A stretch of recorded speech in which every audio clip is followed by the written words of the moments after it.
तो नमस्कार, जय श्री हरि। दोस्तों, आज जो मैं आपसे बात करने जा रही हूँ वो ये है कि ईश्वर हमारी प्रार्थना कैसे सुनते हैं। वो शक्ति, चाहे जिस भी स्वरूप में आप उसे मानते हैं, आप जिस भी धर्म से जुड़े हुए हैं, उस धर्म के अनुकूल आप उस शक्ति को जिस भी रूप में जानते हैं, मानते हैं। ये वीडियो उन लोगों के लिए है जो ये मानते हैं कि संसार को एक शक्ति चला रही है, और ऐसे लोग कभी दूसरे के धर्म की कभी भी अवहेलना नहीं करते, क्योंकि जो लोग सच्चे सीधे साफ हैं वो अपने धर्म के साथ साथ दूसरे धर्म की भी इज्जत करते हैं। भले ही वो उसके बारे में कुछ जाने या ना जाने, लेकिन वो इतना ज़रूर जानते हैं कि हर धर्म एक शक्ति से जुड़ा हुआ है, और वो शक्ति हमारे जीवन को चला रही है। हमारी जो भी ऊर्जा है वो उस शक्ति से ही है। तो चलिए मैं अपनी बात शुरू करती हूँ कि ईश्वर कैसे हमारी प्रार्थना का फल हमें देते हैं या हमारी प्रार्थना को सुनते हैं।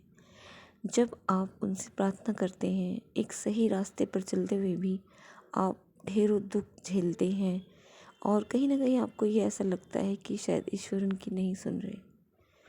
हाँ, ईश्वर हमारी नहीं सुन रहा, हमारा भगवान हमारी नहीं सुन रहा, लेकिन आप जानते हैं कि जो भी दुख, जो भी समस्या है वो हमारे ही प्रारब्ध से होती है।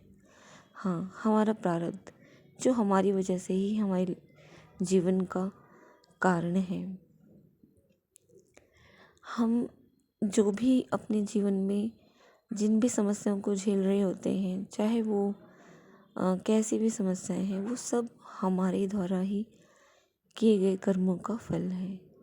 और जब आप ईश्वर से प्रार्थना करते हैं उन दुखों से बाहर आने के लिए, तो वो सुनते हैं, और आपको और उन्हें उस बहुत ज़्यादा तकलीफ़ भी होती है कि वो आपको इस समस्या से तुरंत बाहर नहीं निकाल सकते, क्योंकि वो खुद भी इस कर्म बंधन से बंधे हुए हैं।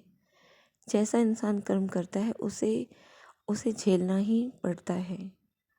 तो जब आप ईश्वर से प्रार्थना करते हैं, चाहकर भी वो आपको उस समस्या से तुरंत मुक्ति नहीं दे सकते, क्योंकि हमने जो कर्म किया है, जब तक उन कर्मों का भुगतान नहीं हो जाता, यानी वो समय नहीं आ जाता जो ईश्वर ने आपके लिए रखा हुआ है, तब तक आप उस कष्ट को झेलेंगे ही झेलेंगे।